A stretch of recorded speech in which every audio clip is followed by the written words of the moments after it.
And no, got some weird phase thing going on. We'll get through it. Yeah. Let's see. I'm gonna try one last thing, and then I may not. Might not have audio for my ZOIA either.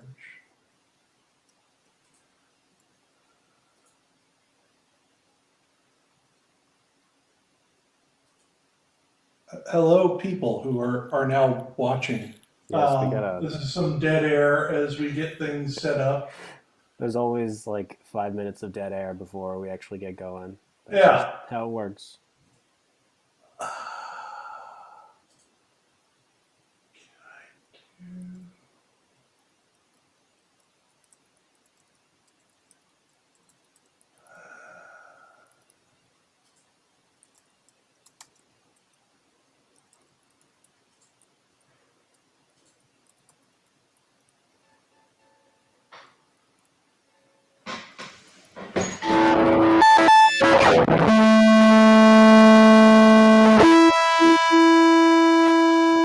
Nope, that didn't fix anything. Jesus. Okay.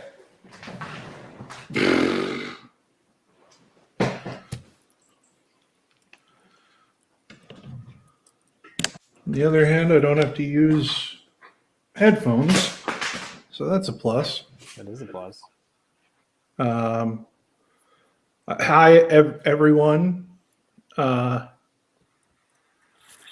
was trying to figure out a phase issue with camera 2 over here, where I was gonna do a cool thing and have audio go to with visual, but there's a phase issue, which I can't figure out. How many buffers should you add to that? Apparently not enough. I use this setup all the time for stuff. I think it has something to do with circling everything back through StreamYard. I'm not sure. There's nothing outputting. I'm running my audio interface into a separate computer. So I don't really know what's happening there, but I'm gonna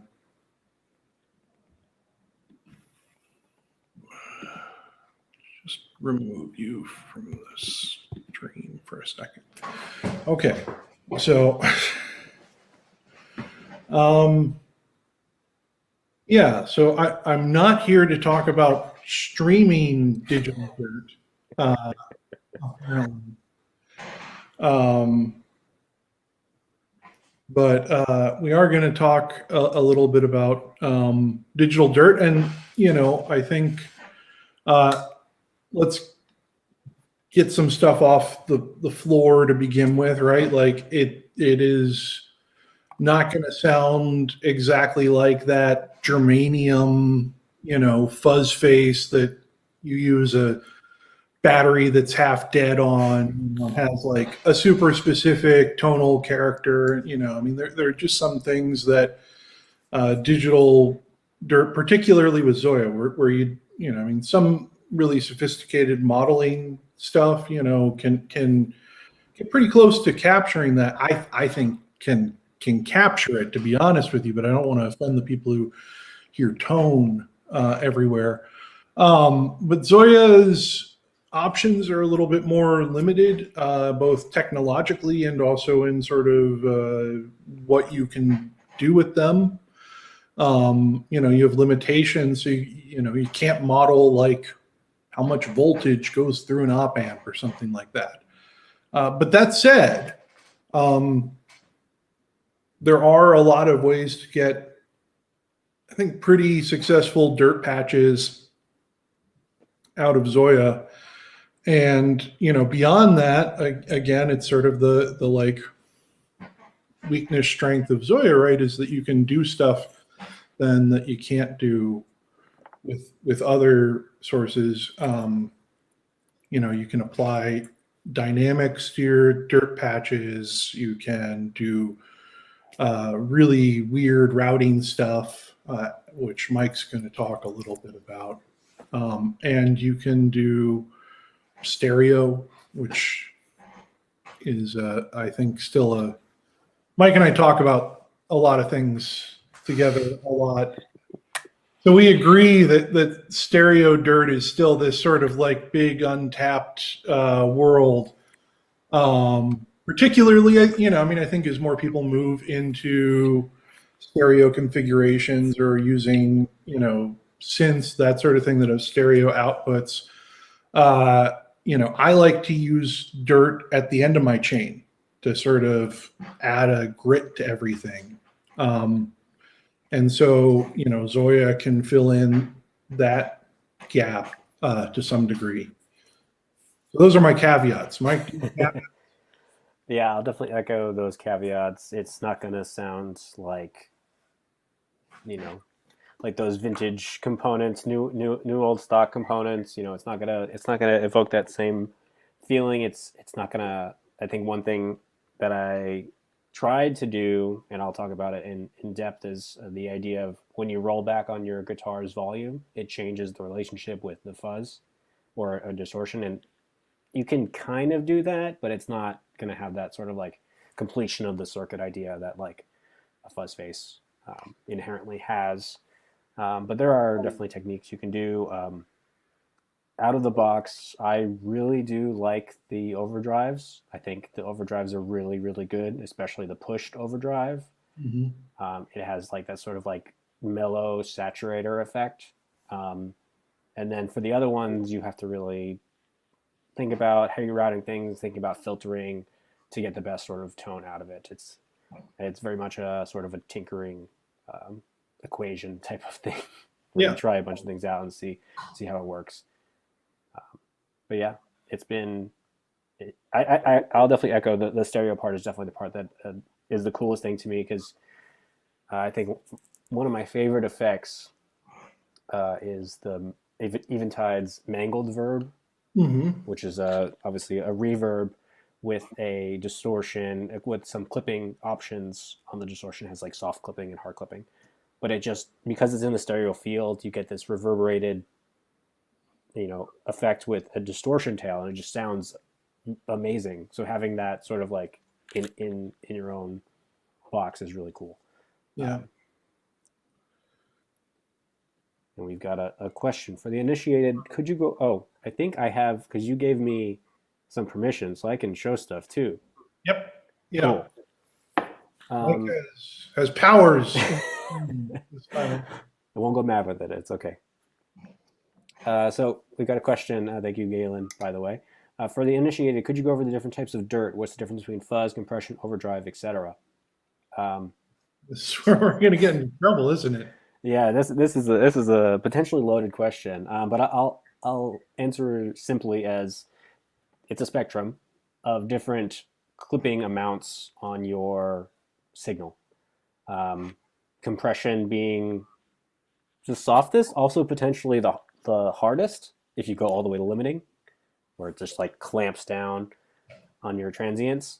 But generally, the gain levels is how I would define the difference between a distortion or an overdrive or a fuzz. It's also a different method of clipping. So, the way that distortions work, this is going to be really hard to use my hands. So like you've got a waveform, right? That is your audio signal. And what it does is, I'm looking the wrong way. I've got that left. Yeah, the mirroring. Yeah.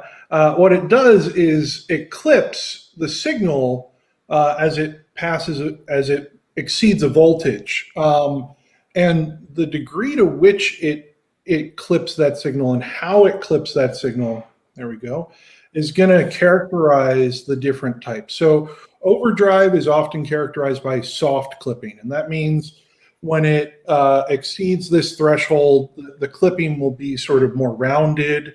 As you move into distortion and fuzz, you get into hard clipping, which will have a more aggressive approach to those sounds that exceed the transient, and that'll reshape the waveform. If you look at like a really hard clipping fuzz, your input on a guitar is going to look kind of like a sine sawtooth wave. When it comes out of that, it looks like a square wave, because what's happened is that those peaks have been cut off. So you just get the valleys in between, and it changes the actual sort of timbre and energy of the signal and that sort of thing. But yeah, I mean, it's really just sort of like you hear stuff you like, you go, I like that, Yeah. Yeah. And I guess if we're talking like classical examples, like something like an overdrive would be like a clon. Like it's very, very soft clipping, and then you go into like distortion, which is between like a tube screamer and a rat type of thing, and then a fuzz would be like a fuzz face or a fuzz factory. Those would be like your classic example, or a big muff, classic examples of some things in each of those categories. Compression is probably best left for a different stream. We can spend like hours just talking about compression, probably. I don't know how to describe it. Right. No, I mean, compression is sort of like a similar idea, but it's not clipping, it's compressing, which... And it's got the idea of knees, different like angles on how the... Yeah. So, I know that I know that the two patches that we're going to discuss today are sort of more on the side of fuzz, right? I mean, ultimately, Mike's planning on talking about Glamour Years. I'm going to talk about parts and rec a little bit. And, I think that some of that's our own, like preferences. I think Mike and I are both sort of like over the top gain got, like when you're going to use gain, either it's really subtle and doing like warm saturation, or it's like, fuck you, I'm gain. Right. Very much. So, like that doesn't mean that there aren't other options out there either, right? So, Yeah. But I thought maybe I see your question, Alexei, but I think if we get to that, it's going to be much later, because again, the place we're starting is with this question of digital dirt. And Mike, are you ready to talk about Glamour Years? Yeah, sure. I can get started. Give me 1 second to set up the second cam, but otherwise I'm good to go. Second cam. Yeah, I find it easier to not have to, move my laptop camera, so I'll just use the webcam. Yeah. Let me see. I saw the wave folding comments. I would love a wave folder on the ZOIA, but I don't really understand what it's doing, to be honest, what wave folders do. Like a wave folder is, it's essentially like, it works a lot like any other clipping device, except for when the signal exceeds the clipping limit, you have like different shapes that are applied to the waveform. So a lot of times they're inverted, right? And that will create more harmonics in the signal. But there are other transfer functions that can be applied. So, he has notes again. I should have made notes. I love my notes. Most of what I use my iPad for is notes, and then the other half is playing weird synths. Yeah. So I'm going to give the screen over to Mike. Let me do that. Cool. All right, thank you, Christopher. So we're going to talk about, I guess, my patch claim to fame. Christopher has like hundreds and hundreds of amazing patches, and I have like 2, but that's fine. This is Glamour Years. It's a blown up routing, and we'll look at the ZOIA too in a second. But in case folks are not aware, this is my attempt at bringing the Pretty Years by Small Sound Big Sound to ZOIA with as much authenticity as possible. Again, we talked about how you can't choose components, you can't choose specific voltages going to op amps and stuff like that. So I spoke with Brian at Small Sound Big Sound about this pretty extensively on how the routing works and some ideal ways to get the filtering working properly and getting the matrix working properly because it's a pretty complex drive unit and rare one too. Unfortunately, I wish more people had the opportunity to get their hands on one because it's a really interesting drive unit that spans basically all types of digital or actual dirt. It goes from a pretty subtle overdrive warmer unit to a crazy FM fuzz with weird filter artifacts and pinging and noise and stuff. So it spans the whole sort of range. So that was the complex part, how to get that whole range represented in a digital way. And I knew there were some things that I wanted to make easier to do on ZOIA with the extra foot switches and sort of the extra sort of CV processing that could be done. Because on the Pretty Years, the interface, it's got 10 knobs and like 8 switches, and then a single foot switch. So I wanted to make a couple things easier. First was a way to toggle between the different filter types. And then second was to toggle between the different FM types, because there's sort of 2 ways that you can affect how the routing works. But before I get into the real details, let's look at how the patch is sort of laid out. It sort of all revolves around this VCF, this voltage control filter in the middle.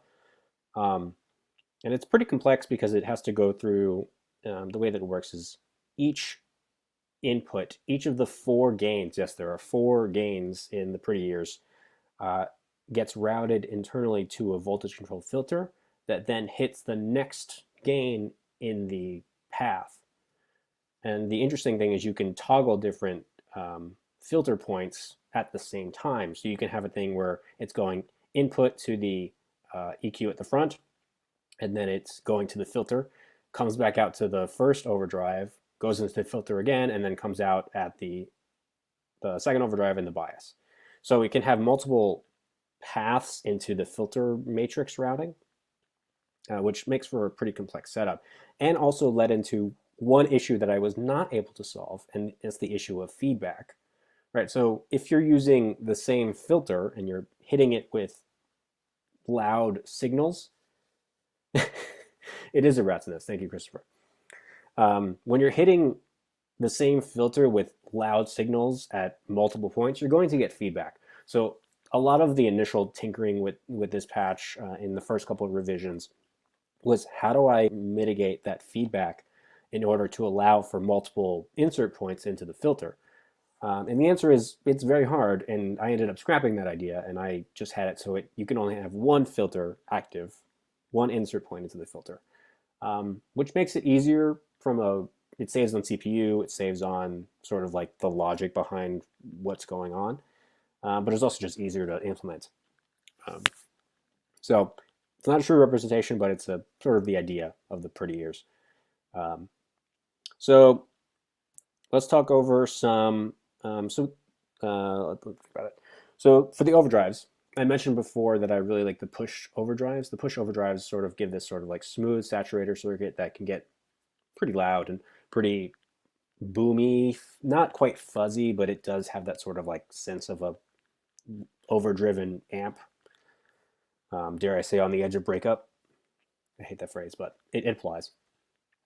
So I used 2 pushed overdrives here in tandem with the tone circuit. So the EQ is a tone circuit which has a low, high, mid controls. So you can affect your input. You can put a soft high pass filter or low pass filter on the input depending on what's coming in. The overdrive has gain control, so you can increase the gain. And then the second overdrive is the same thing. So the idea is that these two overdrives sort of define the base loudness and gain of the patch. And then it hits the bias circuit, which is something that Brian does very well. He's done it on multiple, pretty much every single one of his pedals has the idea of a bias, or this idea of like a dying battery fuzz, like you would do in a fuzz face or a fuzz factory, where you purposely use a 9-volt that's dying, so it gives this like Velcro-y texture. That proved probably the second most difficult thing besides the actual routing and the feedback. So I went through a number of revisions, and I tried to include them here in my notes. Like how would I implement the idea of a biased circuit using digital modules instead of analog components? So the first thing I tried was another overdrive. Right, so if you throw a third overdrive after two that are already pretty loud, eventually the signal is going to, at least I thought it would, eventually the signal is going to get weaker, which that's not how it works in this case. So I tried another another pushed overdrive, which kept that sort of like same flavor or timbre of the fuzz at that point. I also tried the classic, which is okay on its own. I think it's supposed to be like a tube screamer-ish type of thing. Again, I don't think there are any analogs directly to the different fuzz types or overdrive types. They try to model things as they see it. And the classic I liked because it was slightly different. It had slightly different filtering characteristics on top of the push, and it was nice to have that sort of expressive element coming out at the end of the circuit. And that's the one that I ended up sticking with. So it was actually, the end result is a combination of these revisions. The second revision was a bit crusher and bit modulator. So there's a couple of options for getting the idea of like a Velcro-y fuzz. You can do a fuzz, which at the time that I was building this patch, the ZOIA did not have enough CPU to support an extra fuzz on top of all the other routing that I was in there. So I tried thinking of other ways. So I said, well, we got a bit crusher, we have a bit modulator, and we have a audio multiply. So I tried different versions of those to varying degrees of success. The best combination I found was a bit crusher going in to both sides of a bit modulator, but the second in the bit modulator module, which is actually really, really cool because it has three different ways of basically multiplying the incoming signals at each other. One of the ways is the XOR, where it combines the inputs and sort of directly multiplies them together. So that's the one that I used in, I think, the version that's sitting on patch storage now. And then another idea I had is, what if I use a compressor? Because a compressor at a certain point is going to limit the signal and sort of give that effect of a weakening signal over time. As you throw more and more gain at it, it's going to lose clarity and definition. So that's what I've got going on in this version. And then I'll make a general note for anyone using the fuzz or overdrive. They come with two controls. They come with a input gain and an output gain. And I always recommend to use inverse relationships with those controls. So if the input gain goes up, generally you would want to decrease the output gain, so sort of keep the same signal level going in and out, and then vice versa. And that really helps with defining sort of like knobs on the front panel. So like, for instance, on my ZOIA, like this bias control, as I turn it up, it's actually routing a bunch of different things at once. It's increasing certain parameters, it's decreasing other parameters to try to keep as even a level while giving me that sort of range of going from a cleanish overdrive to a wildly distorted fuzz on one control, right? So those inverse relationships are really how I ended up working that in. On this version of the patch, which I want to release soon, it's actually using the compressor in addition with a bit crusher and a bit modulator to get that bias effect.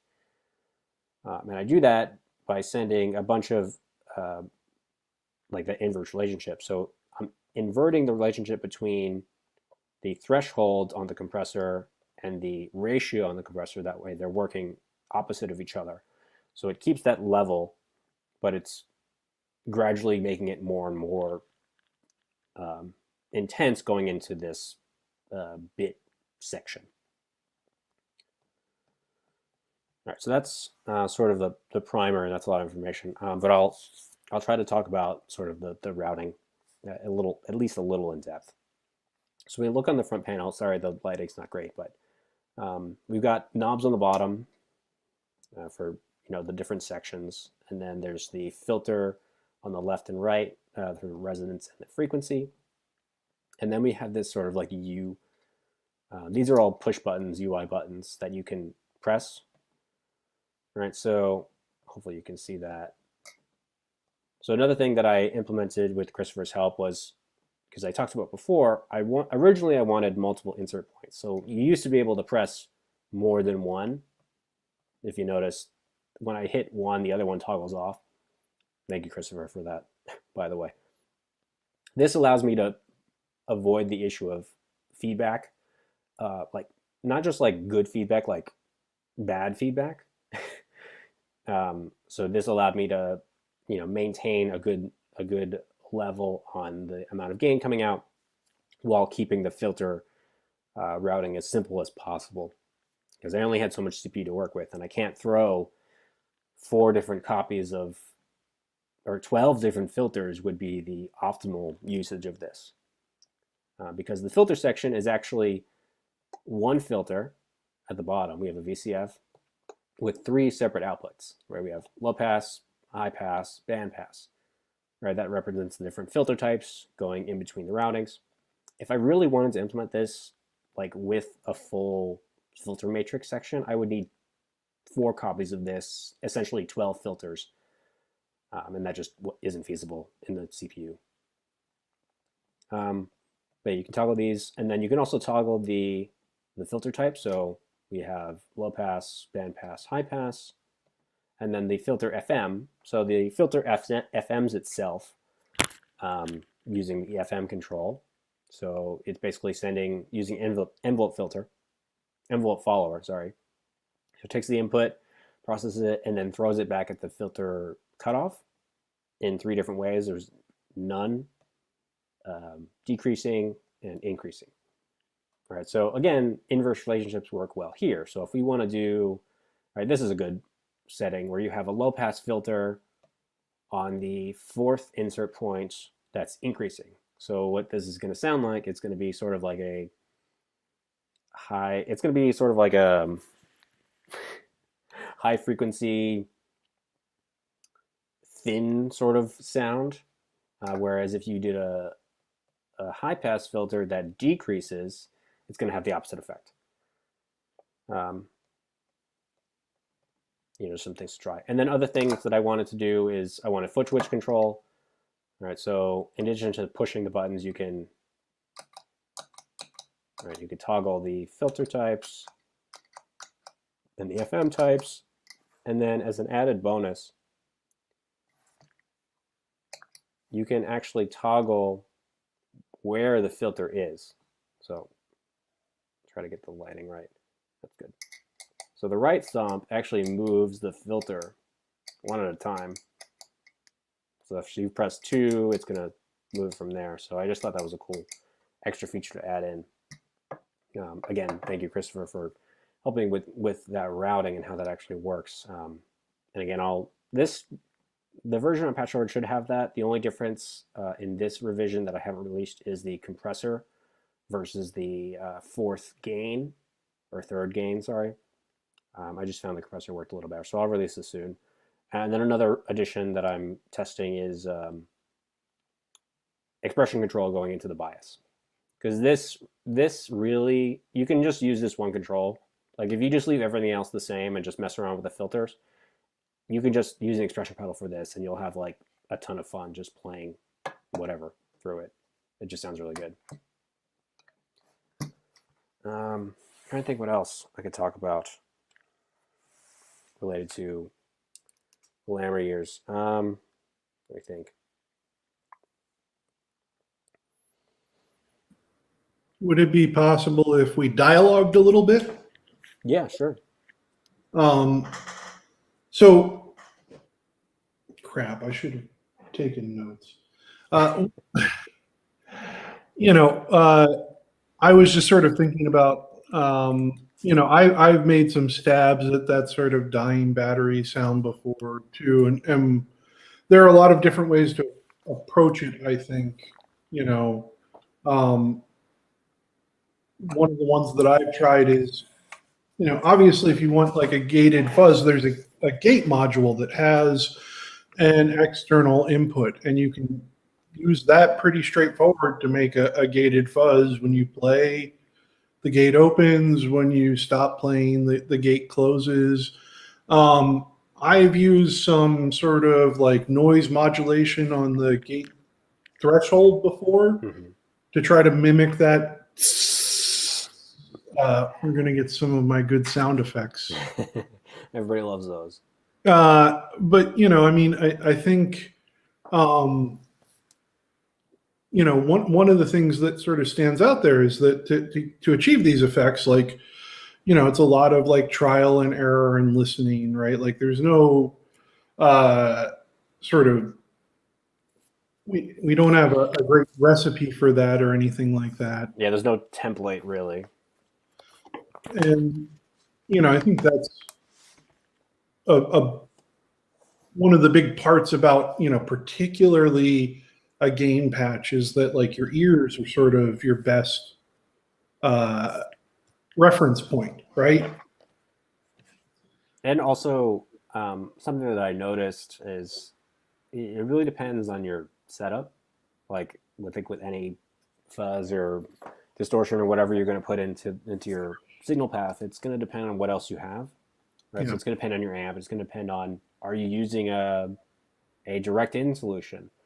I find that I like the sound of the Glamour Years that I have. The at least the settings that I have it on work better when I'm not using an amp. So Yeah. you may change things if your output is different. If you're not using a headphone, And solution. I guess we should probably talk about one of the other caveats is that we're both skeptical about amps. Yeah, we both don't like amps, and if that offends you, sorry. No, but I mean, I think the gain is one of those things that's just so like idiosyncratic because there's someone listening to us right now who says the amp is like the essential thing that glues together, like my signal path, and that's totally valid. I think I'm sort of saying it like, you know, um, like a moment of disclosure, right? Like I used to teach, and when I teach at the beginning of the semester, I'd start by outlining all of my biases. So my students, no, I mean, so my students could know, when I was getting tripped up in my own garbage, right? Right. And that isn't to say that it's personal, right? It's a matter of opinion, and our opinion is, in fact, I would say a minority opinion on this particular issue. So we're weirdos coming in from the side. But I mean, so if you missed the beginning of the stream, I was going to do some sound, but I ran into a bunch of weird phasing issues that I can't figure out. But I'm going to talk about my patch parts and rec in a second. But as I was like getting ready to do this, I switched out guitars. So I was using, I'm using or was planning to use my GNL Fallout, but the guitar I've been playing, I got a new guitar last week, so I've been playing an EOB Strat a lot, and I just didn't like the sound that was coming out of it. Didn't have the right, when I play the Fallout through this patch, it's a good bottom end, and I wasn't getting that with the Strat. So I changed. It's very temperamental. I think that's why it's such a common topic for people where it's like you really have to try out these things for yourself in order to properly tell what's going to work. And personally, my best drive setup involves, it's like 4 pedals, but like 2 of them are always on, and then the other 2 toggle whether or not I want high gain or fuzz, like full on. Yeah. But like those extra variables, like for instance, I love Brian's pedals. Brian, if you're listening, thank you again for all the wonderful pedals you make. The SSPF, the Fuck Overdrive, which is very much an FU to overdrives, because let's be honest, they're a little boring. They're a little standard, but they make things sound good at low clipping volumes. And without that pedal, my board sounds like crap. Yeah. That's what it is. It's just weird. I have a guitar that I love, which is a Gretsch, which it's such low output that I have to always use something in front of it. Right. And that doesn't mean that it doesn't sound good. It sounds good when you boost it, right? So I often use, let's give Brian some, actually he's way behind on orders, I think. But on top of orders, give Brian money. We're both huge fans of small sound, big sound. I use a mini a lot as sort of just like a preamp boost thing for that. And that's another part of these patches, right? Like your patch and my patch both use gain staging, right? So, one thing to keep in mind is that you can stack stuff. That's cool.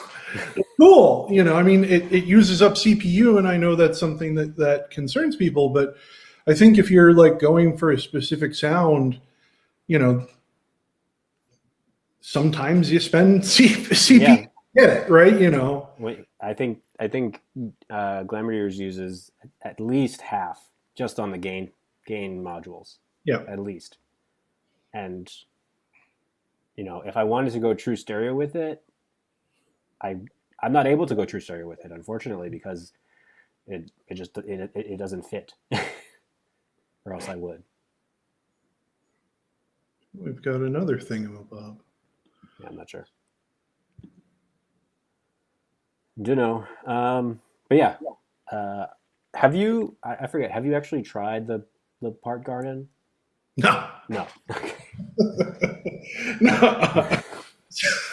So that's a good transition, right? Mike's teeing me up here. So the patch I'm going to talk about is called Parts and Rec, which is a play both on Part Garden and Parks and Rec. So I'll probably call it Parks and Rec because I do that a lot when I'm thinking about it. But this began as, and I should have prepared this, someone on our ZOIA sort of said like, hey, I totally remember there being a Part Garden patch on Patch Storage, but I can't find it now. And I thought, I totally remember there being a Part Garden patch too. I went on Patch Storage because I'm like, maybe that, since we have Mr. Librarian here, the Patch Storage search engine is terrible. And I thought, I'm just going to, I'll find it. I'll help them out. This will be an easy, 2-minute, thing where I can do someone a solid. And I went through and there was no Part Garden patch. And maybe there had been one and someone deleted it. I don't know. That seems, I don't remember it. To be fair, I don't remember there ever existing one before. I vaguely remember that. It wasn't a strong memory. It wasn't, seared into my mind, but anyhow. So I thought, well, okay, this is an interesting game patch. Let's fool around with it. If you catch me in the right stage of my insomnia, I'm pretty open to just sort of prototyping a patch. So I did 90% of it, and I'm like, well, I'll do the final 10%.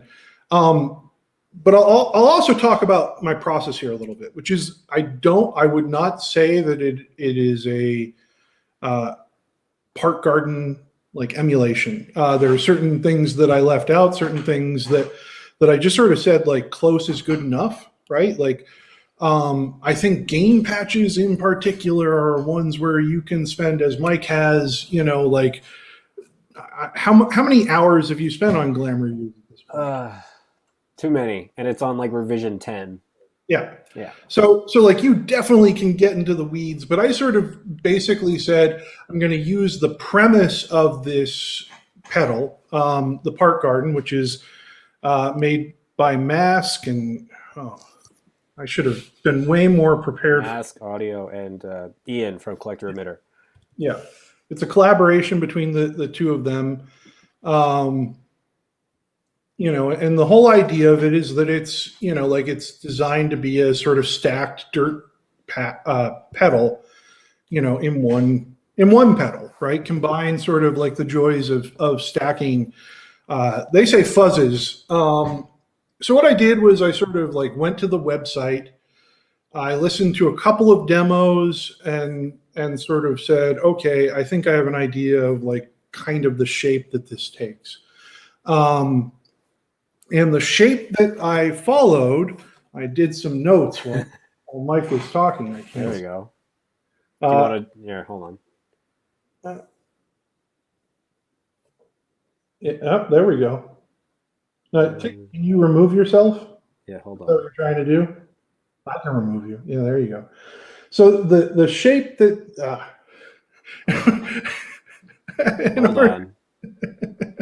I want one person, but I want my voice. Okay, there you go. There you go. The shape that this took is I'm going to go through the patch too in a second here because there's some specificity to how these things are controlled. Is that so basically? Well, I'm going to go back to the Park Garden description. I'm reading from the web page now. Park Garden grew from the idea of stacking fuzz pedals. It's essentially two fuzzes within one pedal, with both tuned to bring out the best of the other.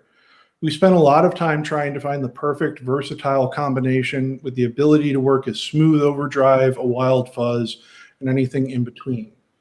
Down.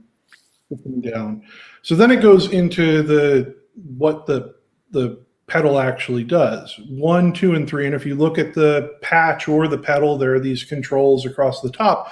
1, 2, and 3 are all volume controls in different stages of the pedal. As you change each, you'll notice that each of them changes the volume, tone, and gain of the pedal. There's no tone control on Park Garden because it's easy to adjust the shape of the signal. With the gain controls, set 1 higher for clangy high end or 2 higher for thicker low end. How much signal is entering Park Garden sets the general gain level. That's part 1. 2 is the gain between the two. Well, okay. So you can go to the website and read that for yourself. But the thing that sort of stood out for me is a couple of things. So specifically, they talk about when you adjust 2, there's a subtle attenuation of the bass frequencies as the gain is turned down. So less gain means less bass. And the way that I achieved that was to use a low shelf filter and have the actual like gain of the shelf filter tied to the gain of the section. And the reason why there are VCAs in front of everything is twofold. One is that it makes it easier to control gain because you can get things really, really low going into, you can get a really low signal strength going into a high gain circuit and catch some sort of like craggly subtleties that come from that. But the other is that there's this texture control on the Park Garden, and it's described as sort of changing sort of the character of the fuzzes. And what I did there, and maybe now it's time to look at the patch itself. Let's see. Hold on. go to, I just want to make you big. I'm going to remove.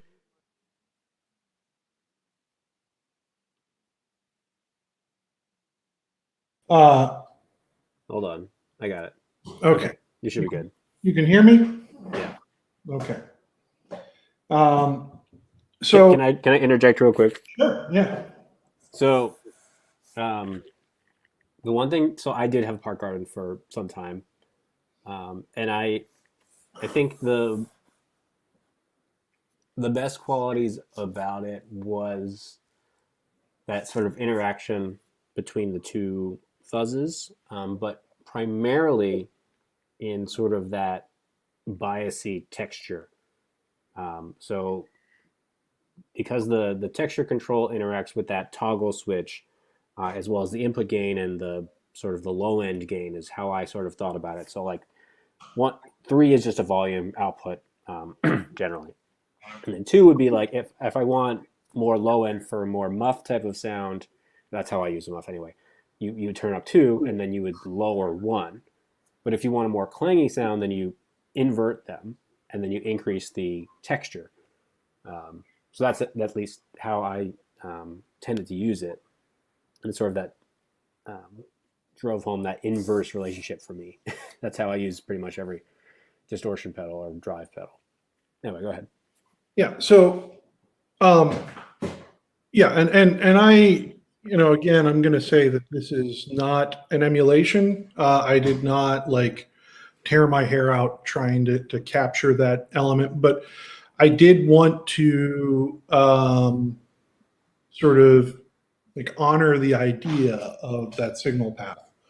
So the way that it begins is there's an audio input, and that goes into a VCA.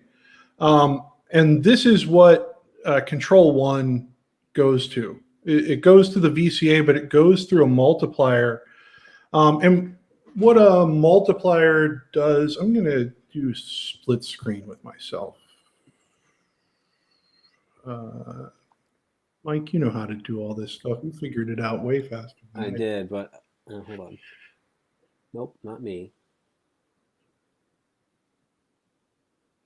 Shift 2. Just sorry. That's okay. This works okay, I think. I mean, you're not going to see much on this screen other than some boxes that may look familiar if you have used the ZOIA before. So the reason why it goes through a multiplier is that rather than having a linear relationship with one, I wanted it to be something where like there's very subtle gradations until the very end, right?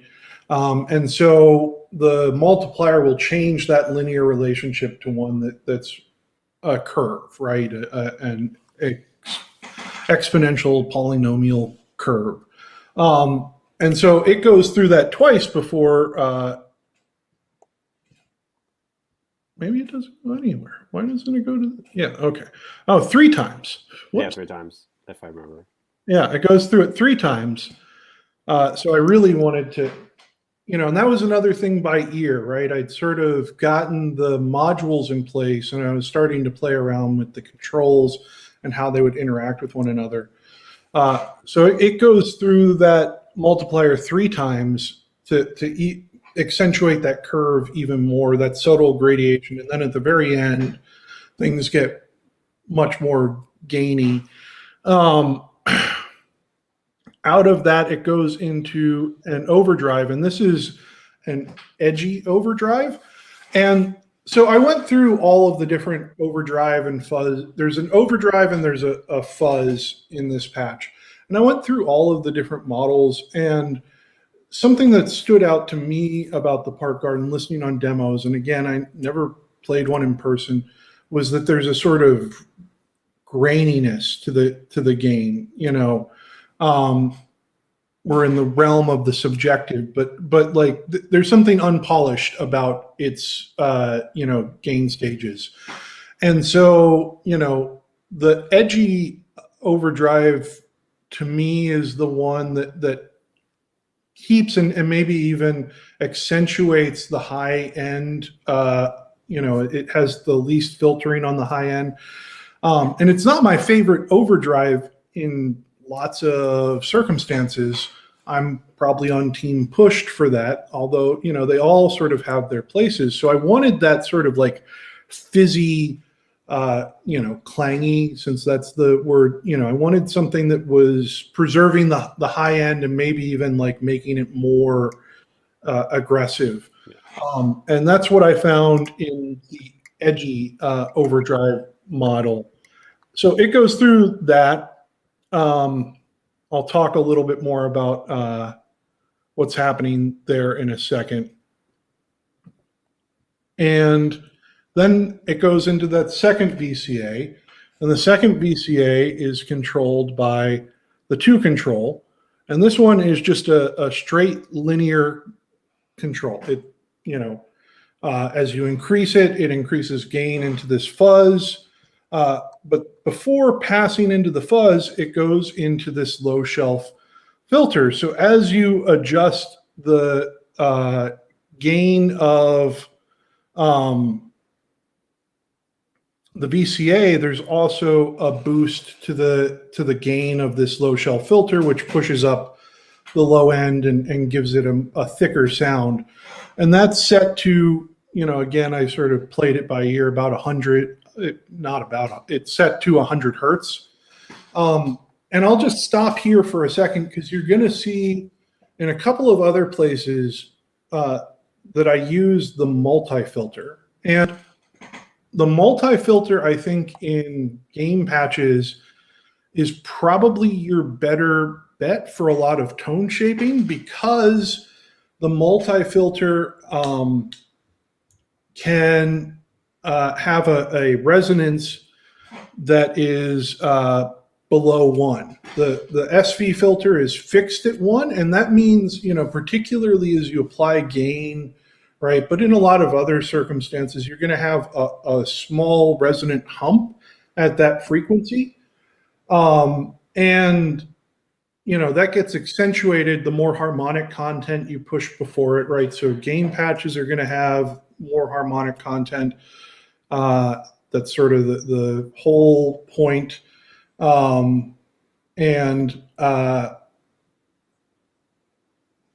So we're popular with bots or something. Yeah. Sorry. Yes. So this patch uses only multi-filters for tone shaping, because you can get more subtle effects of tone shaping using the multi-filters. The default is going to be a 0.7, which in theory is sort of like a neutral transfer function, but I tend to pull it down even lower than that. So this one's set to a 0.5, and again, that's just going to make it so that bass boost that's tied to that control isn't like a bass boost at 100 hertz, or isn't going to like overly accentuate 100 hertz. We're just going to use that as a reference frequency for the low shelf filter. So it goes through that low shelf filter and then into a fuzz. And this fuzz is, once again, I chose the ugly fuzz. The names of the models are interesting. So the ugly fuzz, again, has this sort of like bright characteristic. And again, it's not my favorite fuzz if I'm using it on its own, but I found as I sort of auditioned the different fuzzes that it worked best for this sort of character that I wanted, where I could have a lot of like bright gain character. And part of that is because I made one addition to this pedal, which is that, Mask talks about you don't need a tone control, like you just change the different gain topologies. Great. But I don't use this very aggressively, but the last place the signal at this point splits, but the last place it goes before you hear it at the output is through 2 low-pass filters, which again are multi-filters. Again, have had their Qs dropped to 0.5. And I stacked 2 of them because I wanted a more aggressive filtering. So when you stack the filters, the slope becomes steeper. So this is a 12 decibel per octave filter instead of a 6 decibel per octave filter. And it just makes it so that, when you use the tone control, it's pretty like straightforward what it's doing. And I really just use this, if we look, I usually keep these things set to like, note values or whatever for flipping through, but it's a value module. It's going in at 47 hertz, the way that I had it set up when I loaded it, which is around where I use it to begin with. So it's just cutting off some of that high end, right? The other place that the patch goes, and we're back in the realm of Glamour Years very much so when I talk about this, is that it goes through a feedback path. And that's sort of how I interpreted the texture control, is that I put on a toggle for feedback. The texture control affects the input gain of both the overdrive and the fuzz. It also affects the output gain. It affects, if you have the feedback control on, it'll send audio from the end of this signal chain prior to the low pass filter back into the input of the overdrive. And you get some sort of, as you really push that feedback, you get some sort of like squeezing out things, as essentially the circuit, when it's left to its own devices, when there's no input, says this is too much and sort of shuts down. There's some quality about some of the ZOIA's audio processes that it just sort of like goes, okay, really popular today.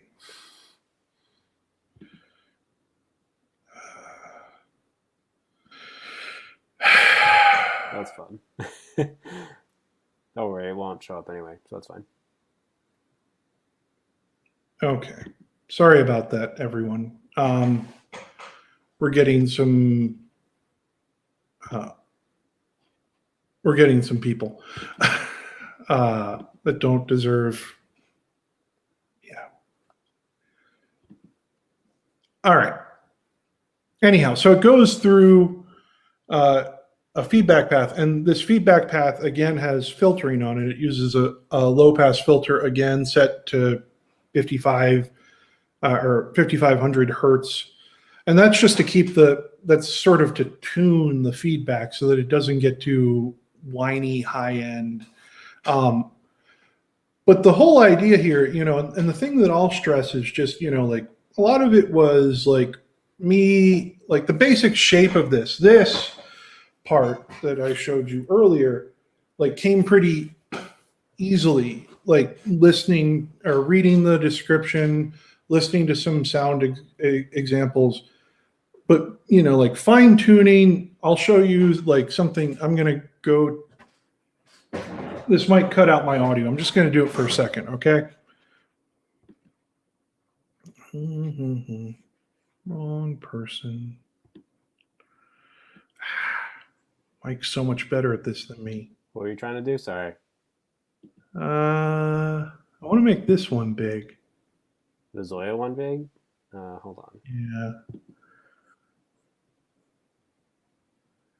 Oh, well. We're not good at this. No, we're not. Thank you, James. Yeah, I don't know. So, okay, never mind. But so the texture control comes out here, and as I said, it goes to the input input gains of the 2 drive. It also goes to this inverter, which feeds back into the output gain. So as you push it, you're pushing the input gain and dropping the, as Mike talked about, right? Like this relationship between input and output. But But it also goes, if you're using the feedback, again into a multiplier. But this is an 8 input multiplier. Because I really wanted to attenuate how this signal opened this VCA for feedback, because feedback is one of those things. It's very hard to do subtly, right? Like either you have it and a lot of it, or you don't have it at all. So like my goal here was to find a little crack of daylight, you know, just a little bit of daylight where you actually had some nuance to where the texture control was set regarding this feedback. And that required taking that input or that control, and it goes through this multiplier, which is an 8 input multiplier. Then it goes into a second multiplier twice. So this is essentially raising this control to the power of 16. You know, so if other things were curved, this thing sort of goes, it's almost a right angle, right? You know, very asymptotic relationship to nothingness. Yes. And that's because there's just this fraction of space when you're creating a feedback loop between nothing and way too much. Mm-hmm. Yeah. And that's, you know, so again, like, you know, a lot of this was just sort of like thinking about how I could, first of all, you know, like Mike and I talk about control pages a lot, but one of the things that I think really comes across in these two patches is the way that those can be used as macros, right? Like we've got these value modules, and in a lot of cases, our value modules on those front pages, like, are doing 2 or 3 things at once, or maybe like 7. There's that one of yours that, you know, the bias does like 80 things. Yeah. And so, you know, like that's really like useful to keep in mind.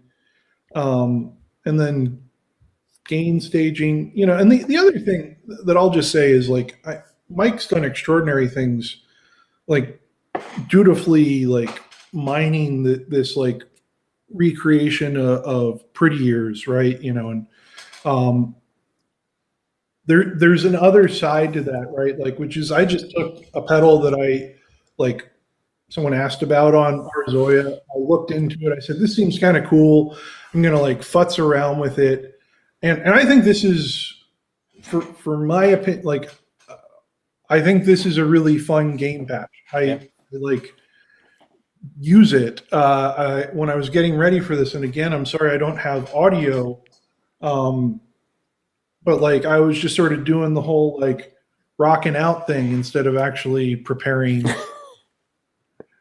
But you know, like it's a fun sort of like fuzzy high gain sort of thing that to me sounds very garage band. You know, like garage punk, which is a genre that I kind of grew up with. So like when I start playing it, I get into the power chords and all that sort of stuff. Yeah. So no, I agree. The only thing that I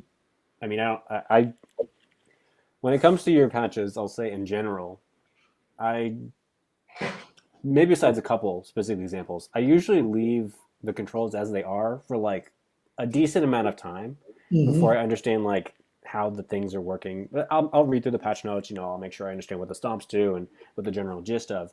But like the only thing I had to change with Parts and Rec is make it a stereo output. And that was it. Then I was gone, just playing. Yeah, I will say I've worked on creating a true stereo version of this patch because it clocks in at like just shy of like 40 something percent. And the only problem that I ran into is that some of when you're adjusting some of the controls, you get the clipping because we're using multi-filters. This is the downside of multi-filters. You know, they actually consume less CPU when they're just left alone. But once you start changing characteristic. Let me remove this Yeah. ZOIA one. Once you start adjusting, their parameters, that does consume a lot of CPU. Yeah. I wanted to use a multi-filter on Glamour Years, and I had a version that was using multi-filter, but the problem is there's too many controls in the front panel that The as FM, right? the the filter FM. So if the multi-filter is always moving, it's gonna blow up. Yeah. And then something that I am really glad about the CPU bump that we got back in 2.0 is it let me keep the tone controls because I have a pre and a post. So they are multi filters and there's two controls each. So they will increase the CPU if you're just adjusting the knob. And I was running into some because generally I try to avoid if there's any sort of digital clipping, I try to reduce the CPU enough to the point where it's not going to happen. So at one point I had to do SV filters for those tone controls, which was not a terrible thing, but it's not the best implementation. So I'm glad I was able to fit those back in. So,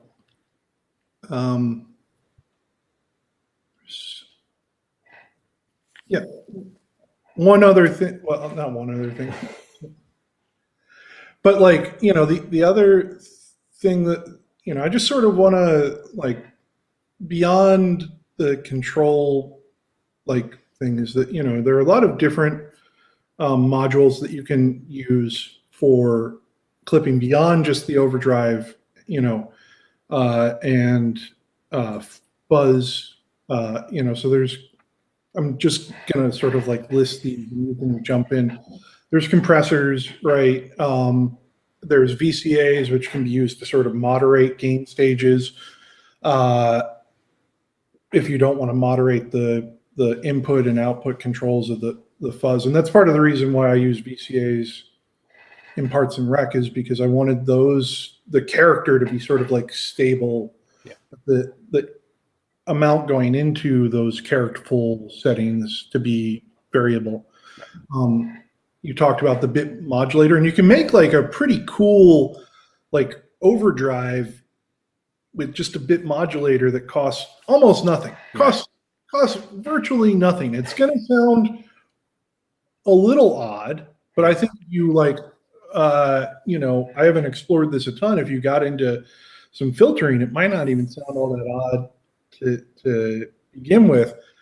But the bit modulator, just a quick overview of that. Basically what it does is it's comparing two signals, and based on the different algorithm used, it uses XOR, OR, and it'll produce different results when it compares those two signals. So, a good way to get a discrepancy in signal is to use the same signal but at different amplitudes to the input. And when it compares those two, it'll create some sonic mayhem. Yes. And another thing that I should try this. So I'm doing the same thing. It's the same signal going into it's an XOR bit modulator. The first signal is just unattenuated. The second signal hits a VCA, but if it has to be like you're saying with the texture, it has to be the smallest fraction of input, or else it just goes wild. Yeah. So I'm gonna have to try that 8 multiplier curve for the bias going into that VCA. Again, that was a trial and error thing, right? Just sort of I started out with just value module going into VCA, and I'm like, whoa, that doesn't work at all. Right. And I kept attenuating it, but not attenuating, because I wanted to have craziness at the end. Right. And it'll do that. I think that because the way that I ended up making it work with the expression control is that feels a little more active, because what happens is it actually only needs I think it's 0.1 to activate the bias circuit, Yeah. to activate that bit modulator. So when you're doing it on a knob, it's kind of a little awkward because as soon as you turn it once, it sort of sputters. Yeah.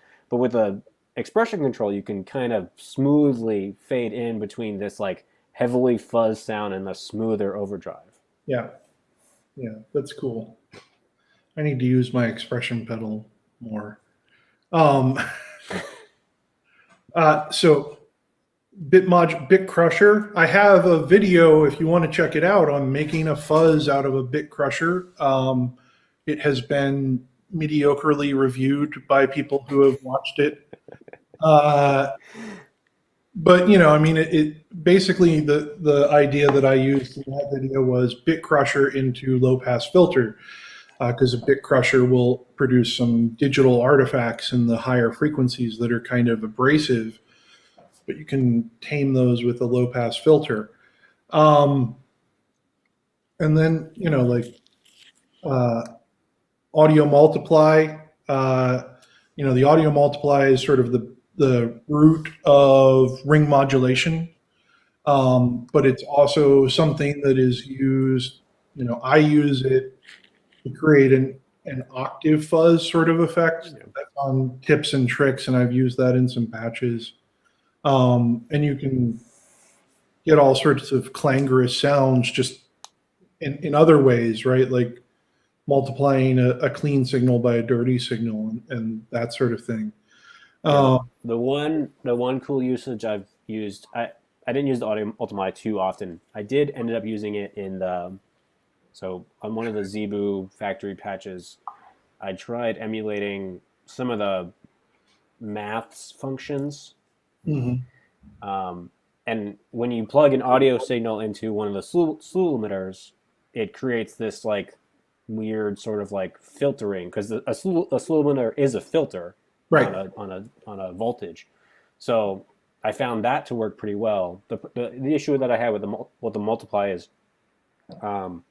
because there's different. No, I'm thinking of the bit modulator. Sorry.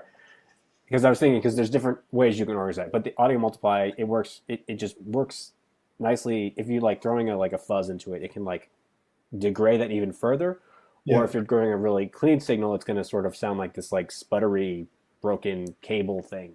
Yeah, and the nice thing about using a non-constant signal with it is that like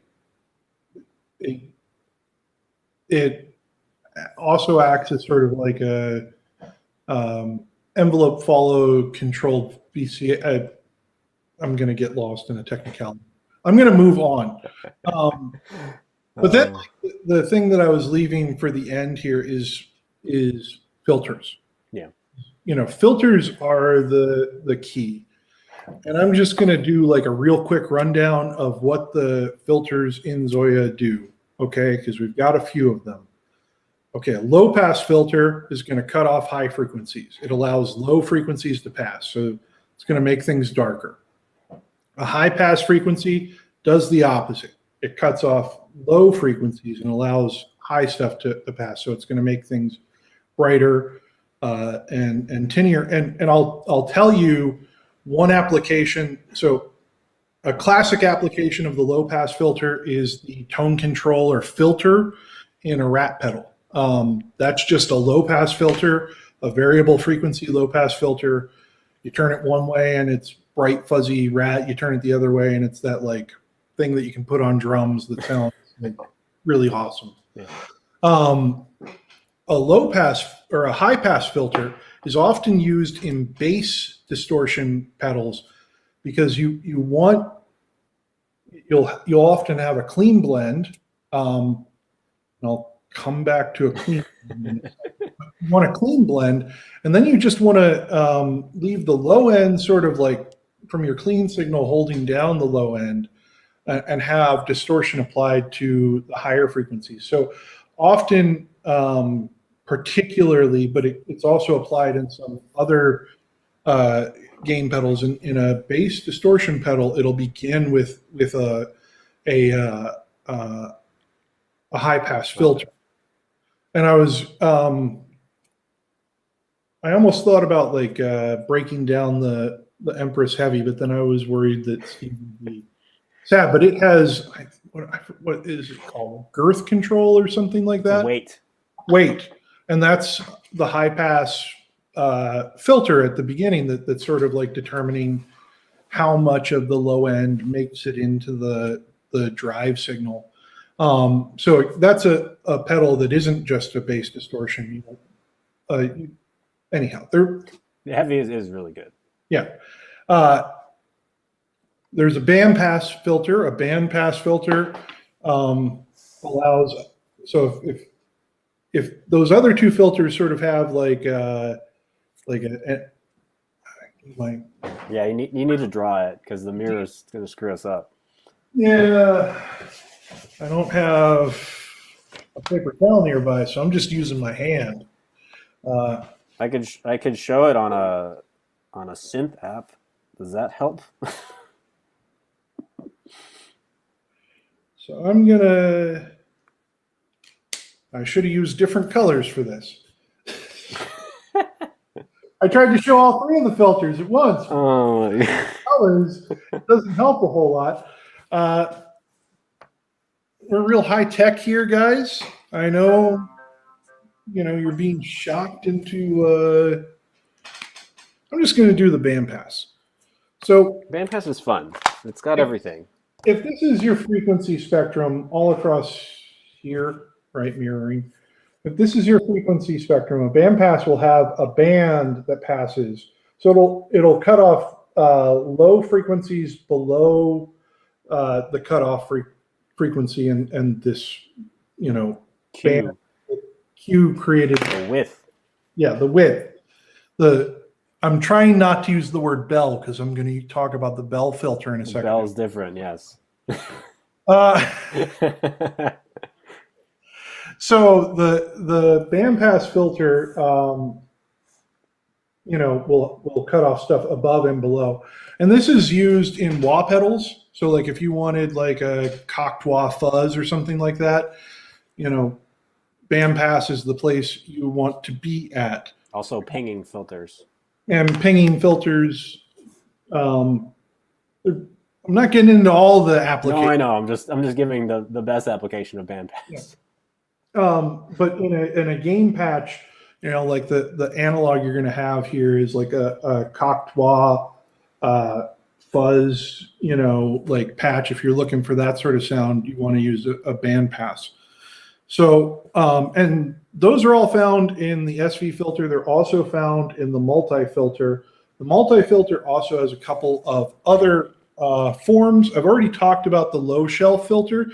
So a low shelf filter, unlike a low pass filter, is going to accentuate or deaccentuate. Attenuate.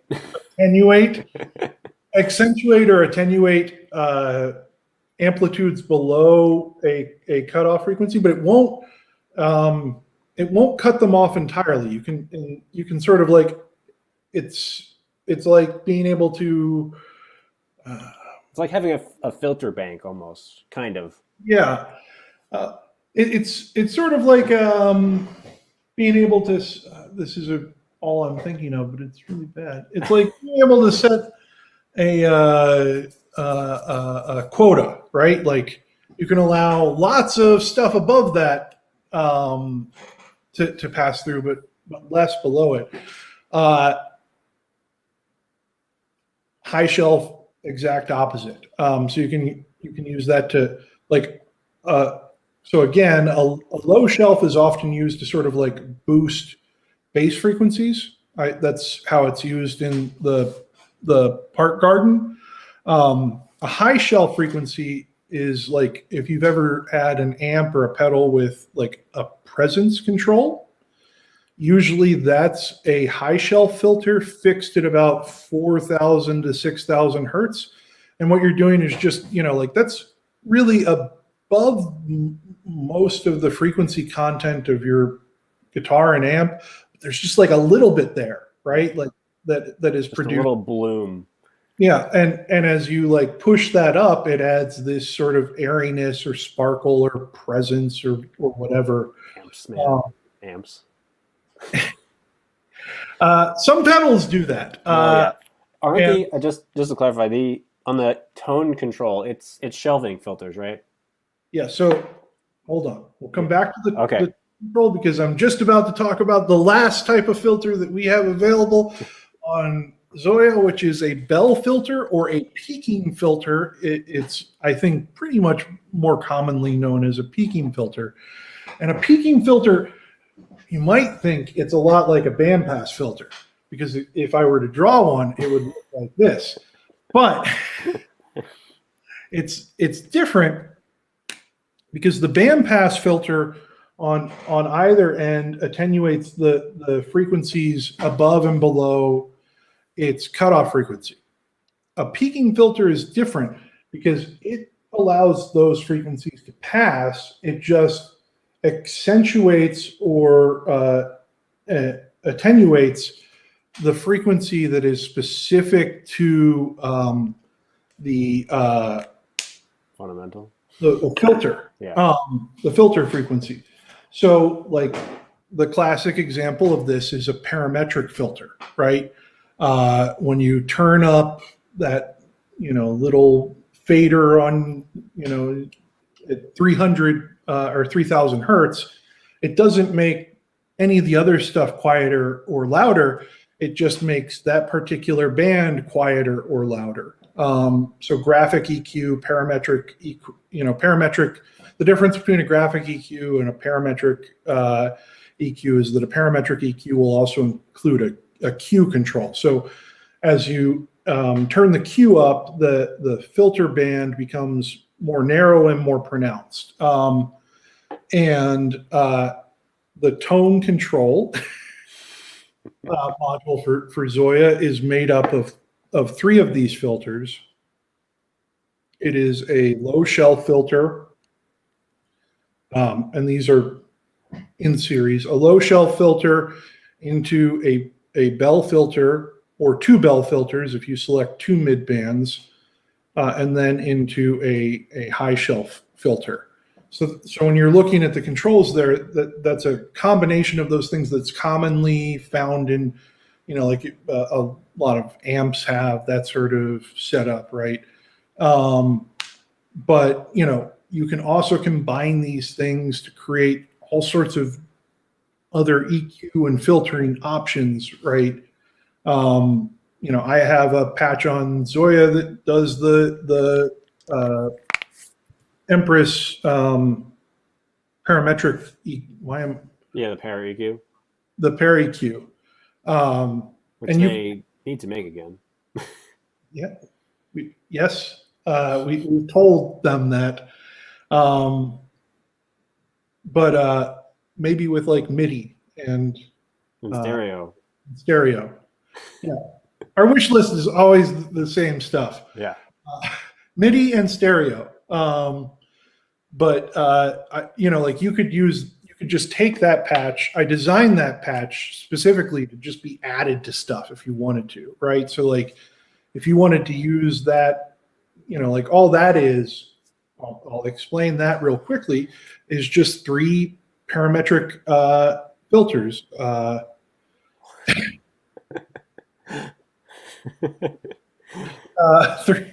Three parametric filters that are limited to certain bandwidths, and certain cues that work really well together, I think, as an EQ, as the pedal showed. And a boost.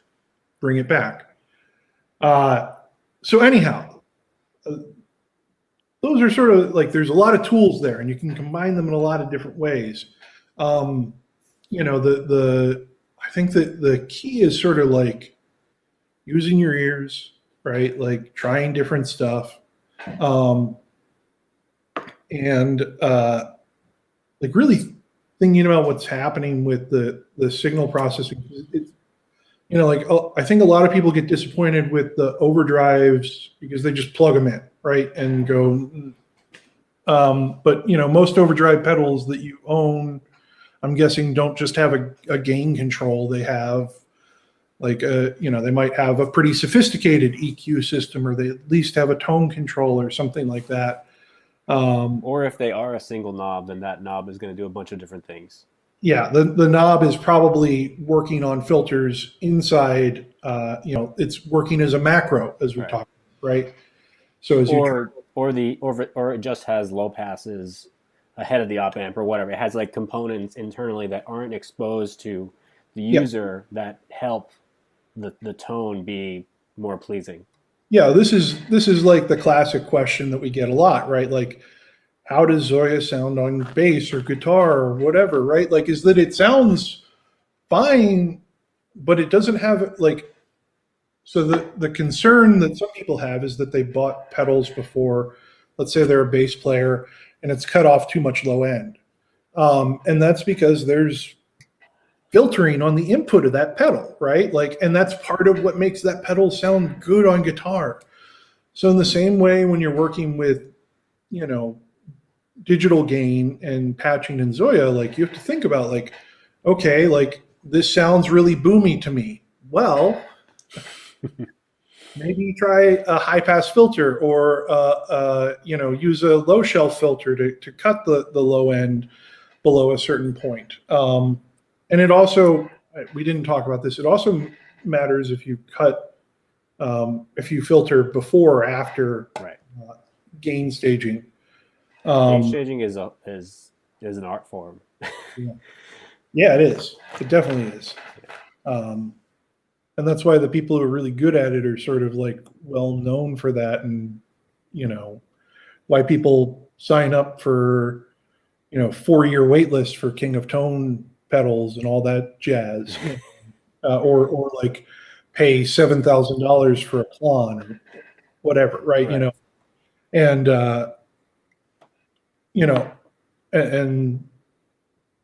so yeah, be patient, right? Like try some stuff, work with it a little bit. Yeah.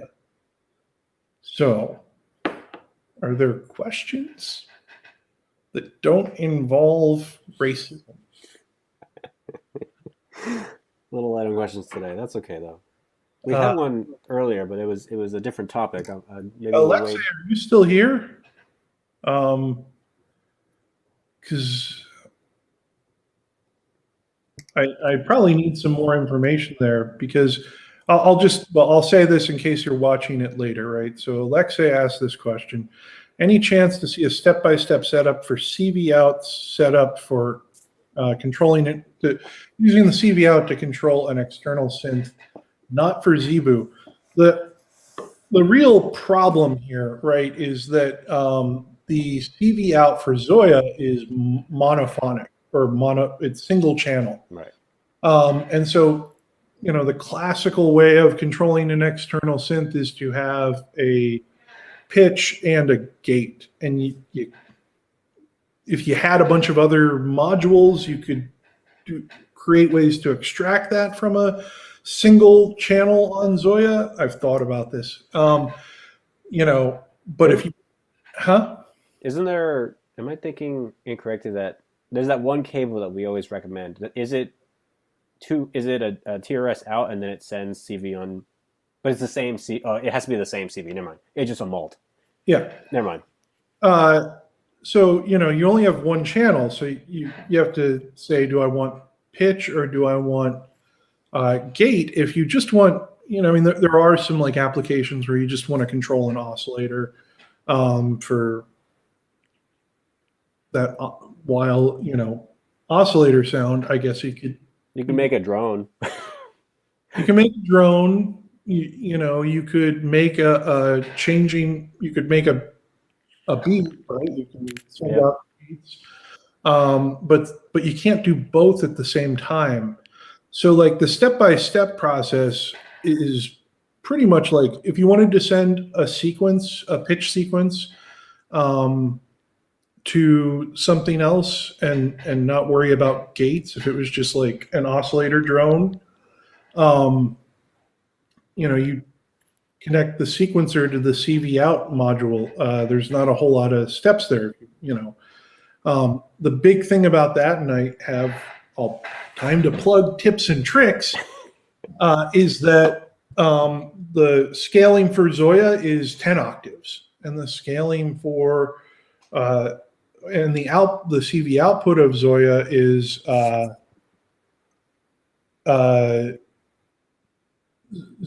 0 to 5 volts. So, most external synths would read that as 5 octaves, volt per octave. So what you need to do there is actually amplify the signal from the sequencer to the CV out, or else it'll compress those 10 octaves into a 5 octave output, and you won't get the correct pitches, and everything will be too low when you send it somewhere. So, that's sort of the big thing to keep in mind if you did want to do like a drone synth. If you want to do pitch and gate, you're out of luck.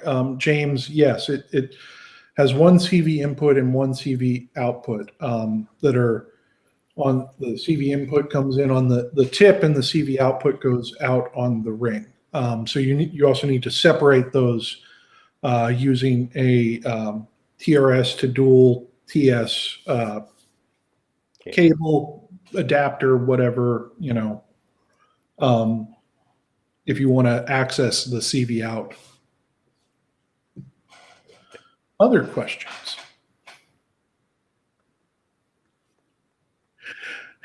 So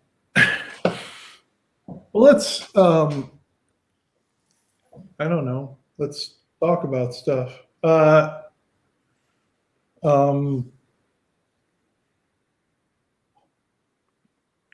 good way to kill it. Does anyone want to hear some really phased? So I was going to show off a patch. And I'll talk. I mean, it sounded, it had a phase issue, but it didn't sound that bad, at least to me. Sounds really bad. This is very polite. So I was going to show off a patch that I'm working on. Oh, let's bring this one back in.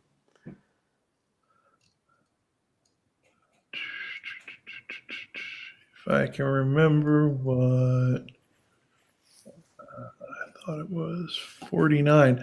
So I said earlier that I have a I need. No, sorry.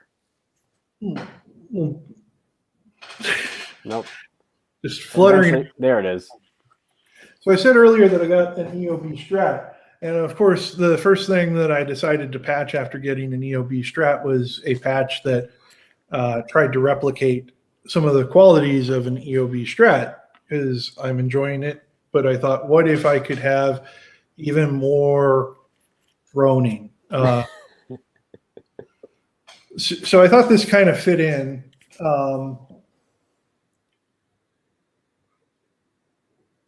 Let's answer this question. I'd rather answer this question. It's a good question. Yeah. Nope. No, so, like, for me, like, it's the ears, like those things might help if you have it, if you, like, so if Mike was working on Glamour Years and if Mike was working on Glamour Years and he'd never spoken to Brian, had no access to him whatsoever, and like maybe then, but even then the ears are what you're gonna use most. I think like the biggest tool you have for patching on ZOIA is these two babies. I really do. No, like, I agree with that. If I had never talked to Brian about this, it would have been a lot harder, but I think it would have been doable. I think naturally I like the pushed overdrive, so even if it isn't the right sort of like way that he did it, because I believe I'd have to look it up, because they're mini tubes, right, in the Pretty Ears, and they're not components I'm familiar with. They're tiny little. They look like They have weird non-linear. Yeah, they're wild looking. They look like little mini submarine balloon things. Yeah, But the thing I did know is that it had a JFET for the bias, which I enjoy a lot, and I knew sort of like the character that I was going for. So if I didn't know that, yeah, I maybe would have reached for a multimeter or a spectral, a scope or something like that. right. But since I already had that prior knowledge, I knew what I was looking for, and I knew that the pushed overdrive could get me in that trajectory pretty quickly. Yeah, But if you don't have that prior knowledge, it would be nice. I think where scope and sort of that sort of like analysis comes in is for like prototyping on like the Zebu. Like if you're making like a crazy modulation patch, or you want to get the right oscillator wave folding type or something like that. If you're crossfading between things, you might want to look at a scope, but not necessarily for the gain stuff. yeah. I always think like I have a rack, and I always think I should get a scope. All the cool kids have scope. But like honestly, most of what I use is the sort of scope feature for in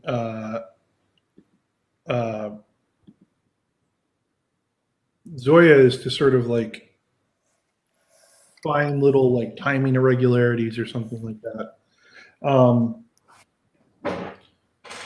And yeah, I definitely don't want people to think like you need to be some sort of like audio engineer to do any of this stuff, right? Like I like I can't solder my way out of a wet paper bag. Like I was talking on Electronauts, and I said like, someone was like, "Oh, you knew all this, like logic stuff before ZOIA that made it easy." I'm like, "No, I had no idea." The last math class I took was pre-calculus in 19, and I'm beginning with a year that is in the last century, 1999, and I nearly failed it, as I nearly failed Algebra 2 and trigonometry. I think, like you don't have to be like a math wizard. You don't have to be a coding genius. I think you just have to be patient and thoughtful. Yeah, definitely patience. More difficult for some people. I'll say you have to. I mean, this applies to every ZOIA patch, but generally the gain ones, I find myself like I said before, I've made like 10 revisions of Glamour Years, and every time I think of something new that I can do to improve it or change how it's working, and that's because it's very much a feel thing. Yeah. So I'll say you have to be okay with spending an entire evening working on that patch. Oh yeah, like plus more. Yeah, like again, Parts and Rec is a much simpler patch, as you all saw. But like I definitely spent like a lot of when I talked. I sort of like blasely said, like, oh, I auditioned different. Like that was me like going back and forth between like two of them and changing the like gains and being like, which one of these sounds better? And like I'd be like, I think it was the last one. And then I change back to the last one. I go, I think it was the last one. And I change back to the last one. And this is like, yeah, like there is a point where like you breaks are useful.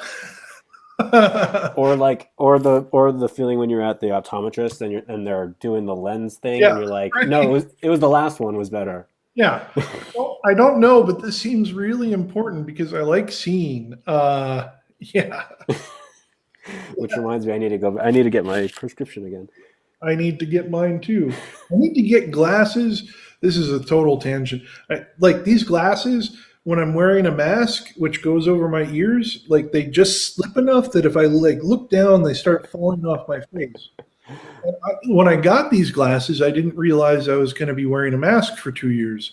Right. So I didn't plan that in, like how well they fit, because they don't fit great, but whatever, yeah,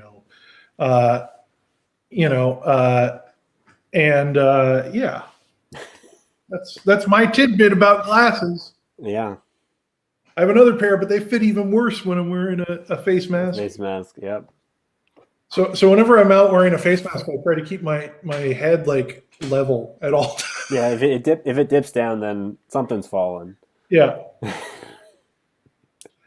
Or the worst part of it is not that I don't mind wearing a mask, it's whatever, but it just fogs up all the time. Yeah. Yeah. I should have paid for like I also got the like real cheap plastic lenses because They're expensive. yeah, they're expensive. But I wish I had like paid for the like fog resistant, Yeah. all that sort of jazz. I already have like terrible vision. I don't need more add-ons to my lens purchase. Yeah. So yeah. That's part of patching gain too, is knowing what type of glasses to wear when you do it. Sorry, I got No, that's fair. I feel the same way as a fellow glasses wearer. I remember when I was in grad school, I had a car, which made me very cool in grad school because I got to drive people around. And we were driving from the campus to downtown because the campus was fuck all away from everything. And everyone lived downtown because we were young and wanted to drink. But anyhow, we were driving down this main street in Albany, which I'm forgetting the name of, so we'll call it Main Street, but I don't think it's Main Street. Probably. That connects downtown and the campus and goes past this big park that's the best part of Albany. If you ever go visit, Washington Park's great. But anyhow, we were driving down it, and like we pull up to a stop sign near the park, and it was like spring break or something like that, and there was this car full of undergrads that pulled up next to us. All whoa, yeah. One of them looks over and just yells at us. And to this day, we still debate whether it was an observation or an insult. One of them looks over at our car and yells, "Glasses crew!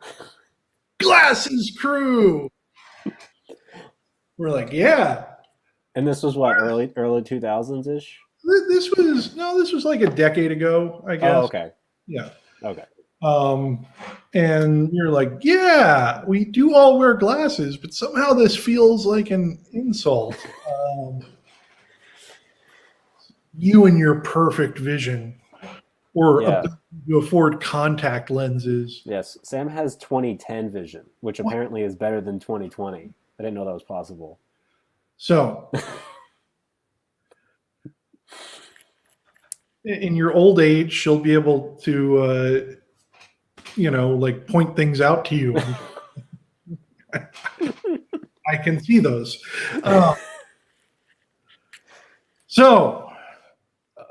To get back to this, I'll talk about this patch again. So I have a patch. I'm going to try and we'll see what happens if I run some audio, actually. I'm going to try running audio, and then I'll come back and talk about it. I'll just, see how it sounds. We'll audition it. Yeah. We're going to, no. What do you want? Just the ZOIA? Just the ZOIA. All right, give me 1 second. I figured this out. So the trick is you have to get them all on the screen. Yeah. And then you, in the top right corner, if you hover over one of the images, there's like these 3 dots. Click on that and then say solo. Yep, I see that. It's good work. So let's see if this doesn't make horrible noises. The patch is kind of designed to make horrible noises, so that might be. It's a feature, not a bug. It's a feature, not a bug.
That's some really good feedback, though.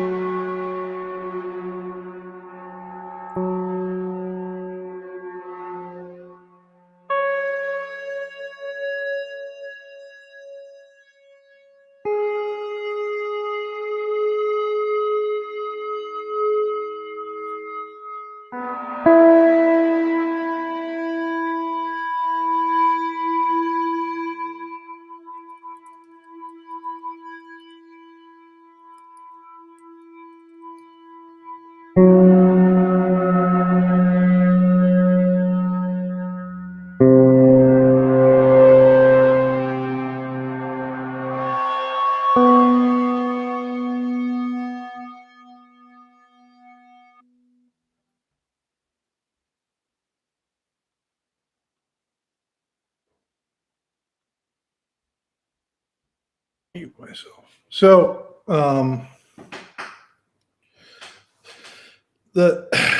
the idea there, is that what is going on is that the audio enters, passes through a plate reverb.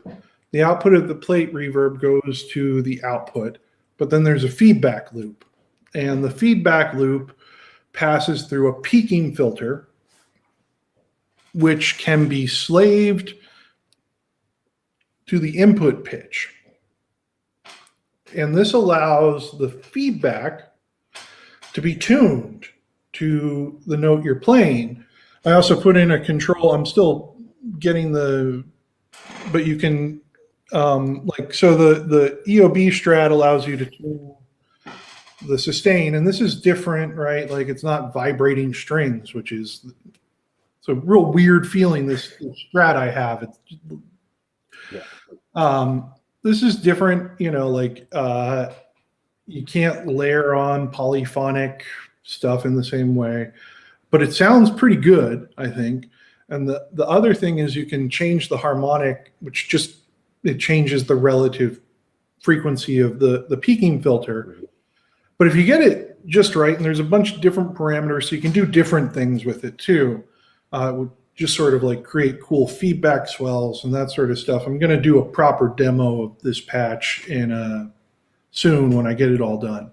But like you can have the feedback sort of swell in at the frequency of, like the incoming signal and sort of like bloom underneath it or whatever. I was using, there's an envelope follower feature that allows you to control, like sometimes listening to feedback forever is not great. So what the envelope follower can do is twofold. It can either like push the gain of the feedback path while there's audio being played, which allows you to have feedback, but only for like a round when you're playing. So you stop playing, the feedback dies down. Nice, positive thing. Or you can set it so the feedback channel is open and it kills the feedback when you play, right? So that it sort of, like I said, sort of blooms underneath it. But, again, this is all sort of like principles that are, again, things that we talked about there's also, for instance, there is an overdrive in the path. And like you can use that to just sort of change the character or to add more gain or whatever. It's a delicate balance between the gain of the feedback path and all of the filtering and there's a lot of places where gain goes into it. So the other thing that's in this path is a compressor, which is set to infinity ratio. So it limits above a certain point. And that's kind of essential because otherwise it just goes nuts because it's a feedback path. But anyhow, this is what I've been working on for the past, little few days. I started this, I think, Tuesday, and I was like, what if instead of getting ready for this live stream that Mike and I have set up, I just work on this other patch? And that's mostly what I did. It's fine. I was like, I'm doing good work. I'm very helpful. So we have questions. We had one. Yeah. Mike's better at this than I am. I'll tell you that much. Yes, I am going to say unequivocally yes. I am very specific about placement and organization as I go through making a patch, and that is in the interest of the users and myself, and I'll say users and my future self. Yeah. Because current self knows what the idea is and can keep most of it in my head. But future me is going to forget that I put an envelope follower with this specific, exponential response next to the FMing filter or whatever. So I'll label the module, I'll label the page, and then I'll, maybe I do some organization after the fact just to get things in a nice state, and then I'll make sure I have a control page. It's just all about usability and access for things. Yeah, and for me, the more important part is writing patch notes. But those are, again, for the user and also for future me, who says, what the fuck does this patch do? How does it do it? And so, we both do control pages, and on control pages, we use value modules and buttons and those sorts of things. And those sort of like categorically get renamed. Yeah. Inside a patch, I rarely rename modules. The most common application might be if I have a couple of different clock dividers that go to different places. I'll name one like, bass drum clock divider or whatever. Right. I don't get that just seems sort of like so Colin, who works for Empress, Mike's seen this, once sent me like this little like readout that he did.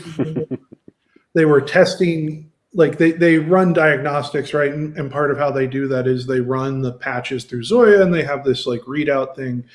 And he was using some user patches to do this. And he's like, pick which one of is your patch. And it shows in the readout, like, the first patch had like 15 modules and 10 connections or 20 connections. The second one had like 20 modules and 23 connections. And then there was one that had 150 modules and like 240 connections. And I was like,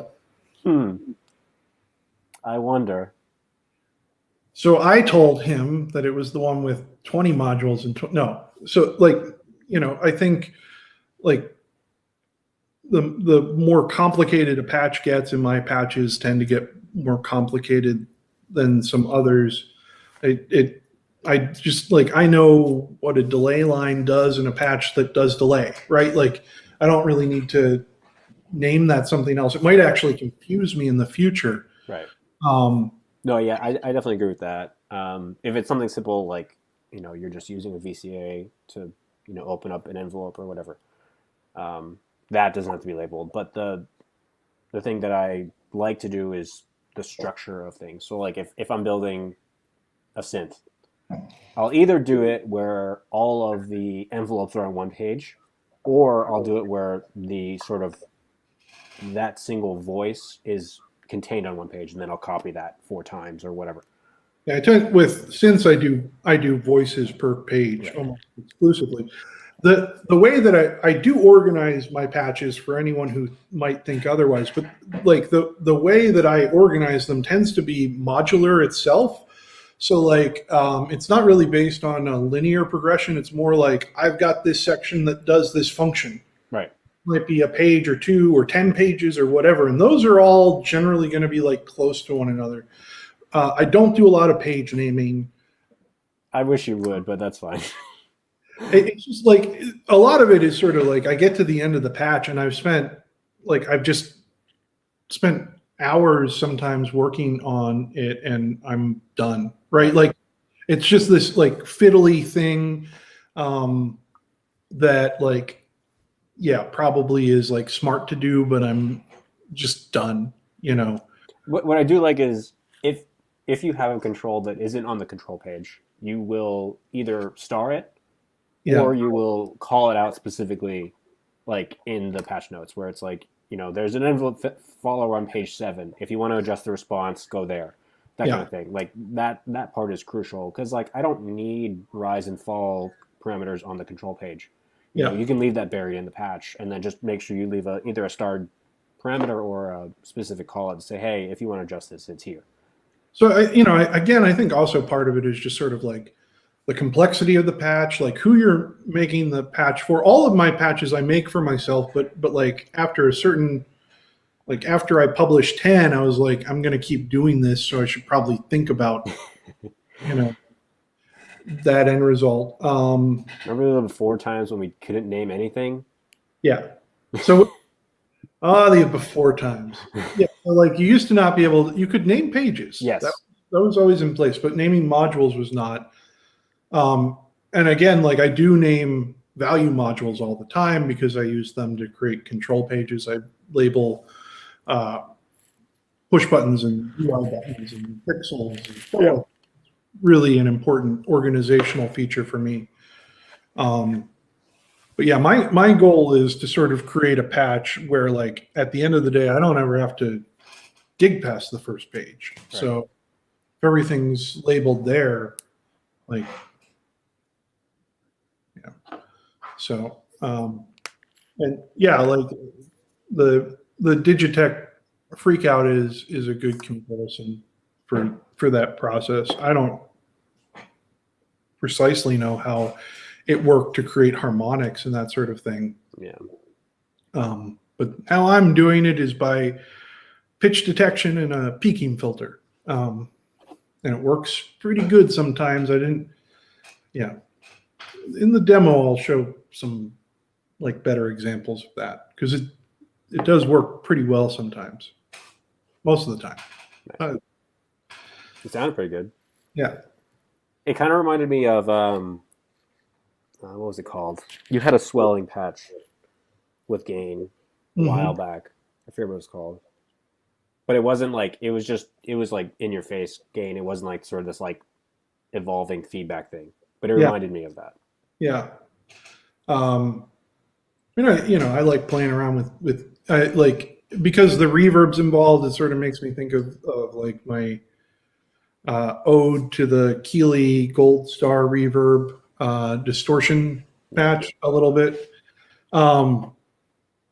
But the other part is like, this is a version that, so pitch tracking costs a lot of CPU. The first version I had didn't have any pitch tracking. And it was better for that like evolving feedback thing. Because one of the things that happened in that revision is that the feedback path got reduced to a mono feedback path. So I'm probably going to end up releasing 2 patches, and one is going to be the one that people like and use all the time, and the other one is going to be the one that I like silently champion and go, oh my gosh, I hope this little tugger beats it out. But yeah, like, yeah, feedback is cool. The compressor stuff definitely comes from the feedbacker patch on the Zebu factory patch. Everyone check that out. I know it's like Mitch's least favorite factory patch ever. It's a lot of fun, in my opinion. I have an update that I hope to get released, hopefully maybe before the end of the year, of some of the factory patches, and that's one of them that makes it even cooler. But the whole point of it is just to create squalling feedback that you can shape in cool ways. And I like that, but not everyone does. I understand.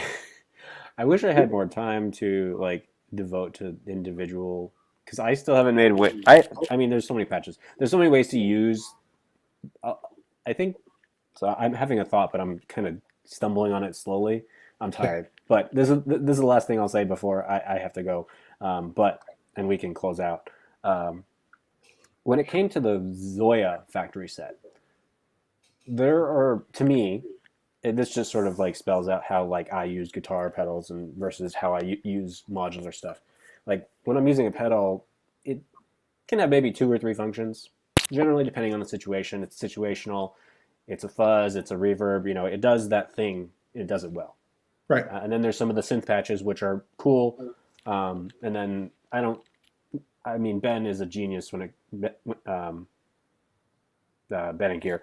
When he's making the generative stuff, but that doesn't really appeal to me personally, so I don't really find much usage in that. But when it comes to the Zeebo set, is you can use them in ways that weren't probably intended by the creator.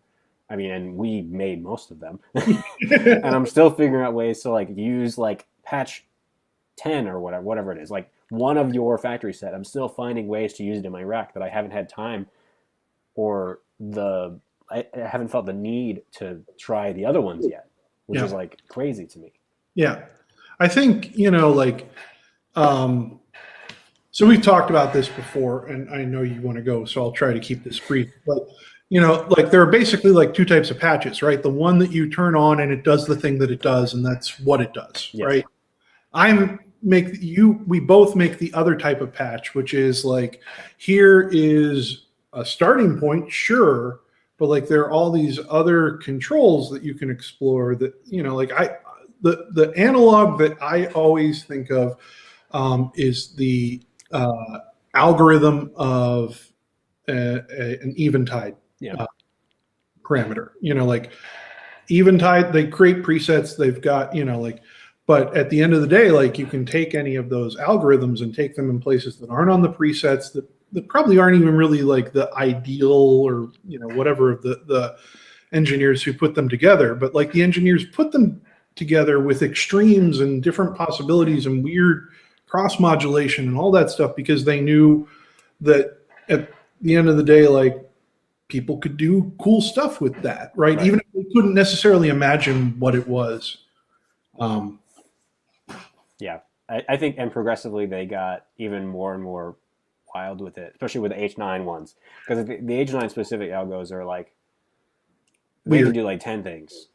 Whereas like a mod factor one, like the mod factor is good, but like it does modulation, it does undulator. That's why the mod factor exists. Versus like the pitch fuzz, which is like this weird fuzzy delay and pitch pedal that can do all sorts of crazy things. Or the resonator, or the ultra tap, which would just like sort of explode as a pedal of its own. I'm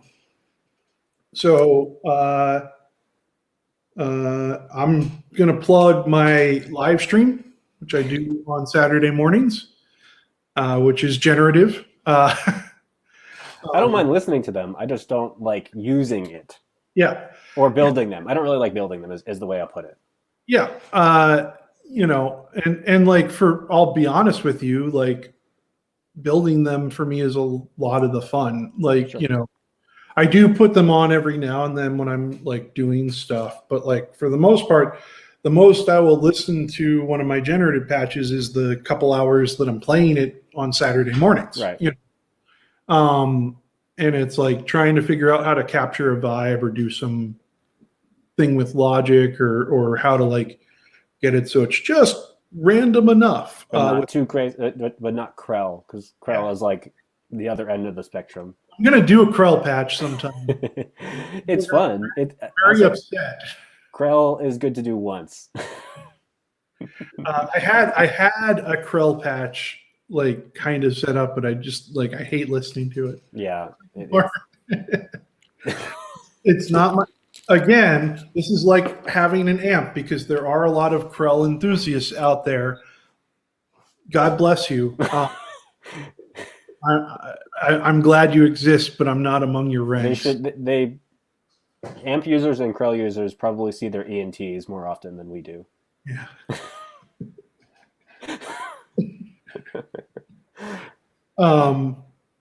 So that's a thing that I do. I like doing it. I've been doing it for a few months now.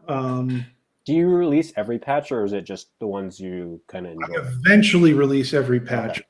Say I'm like, there are a couple that I still need to get out that are like now a few months old. I dumped a bunch a couple weeks ago. Like some of them are patches that already exist. Like I've used some of the factory patches from Zebu. That's sort of like kind of where it started, and I've drifted more into creating something every week. That's a good comment, James. I'm just going to plug that so people know. We expect a video. Uh, but like I like it keeps me fresh. Yeah. No, that's cool. And it's something that, like I was not very good at, and I don't know if I've gotten a lot better, but like, when we were talking to Mitch Lance, who works for Empress, about the factory patches, he was sort of like, oh, we'll have some generative stuff. And I'm like, I don't think I do very good generative stuff. I can try.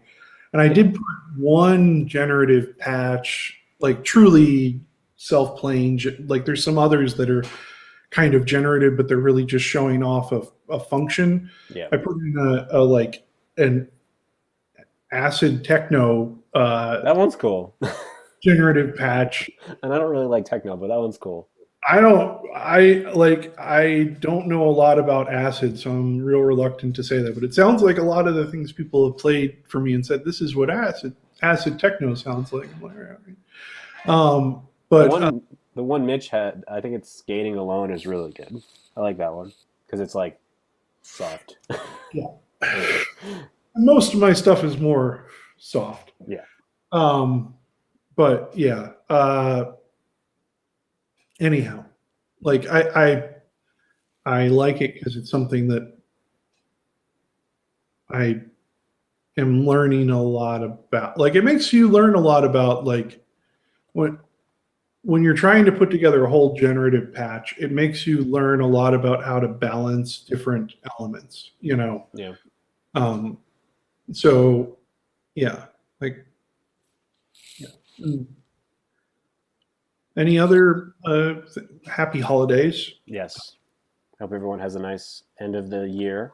Happy Hanukkah, which I think is over now. It is over, yes. Yeah. Happy Hanukkah next year. I'm getting way out in front.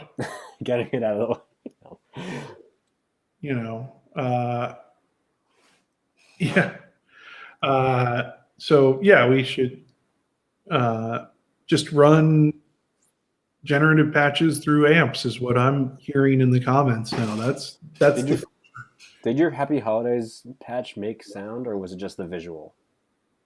the one from I didn't do one this year. I You felt did bad. one like 2 years ago, I think. I have one that makes sound and visuals. That's the one from last year, and the one 2 years ago just makes like pretty snowy sort of. And I didn't do one this year. I like sort of racked my brain and couldn't think of like a good idea, that didn't feel like forced, so I wanted to do one, but I didn't do, I might, I've got another week or so until Christmas, or I could do like a New Year's thing. So, but like right now, I sat down and I'm like, what should I do for, and like I thought of stuff, but then it was just all sort of, part of it is I wanted to do something where like there was a Christmas tree, but then I was like, I have a 5x8 matrix to work with, so that's that's a big. You could do it sideways. Yeah, even then you've got a like not particularly True. Like robust level of detail to work with. So discrete lengths. I was like my original plan was to have it scroll through a Christmas tree, so it would be like 8x30 or something. Right. But even then, like once you start going out like this, you've only so many branches to cover. Yeah. Yeah, and then you hit the walls. So yeah. So I may still do one, but I haven't done one yet this year. The one I did 2 years ago does not make noise. It just makes pretty stuff. And the one I did last year kind of plays jingle bells. Yeah. Okay. Sounds a little like I tried to add swing and it didn't quite work, but it kind of works. Anyhow.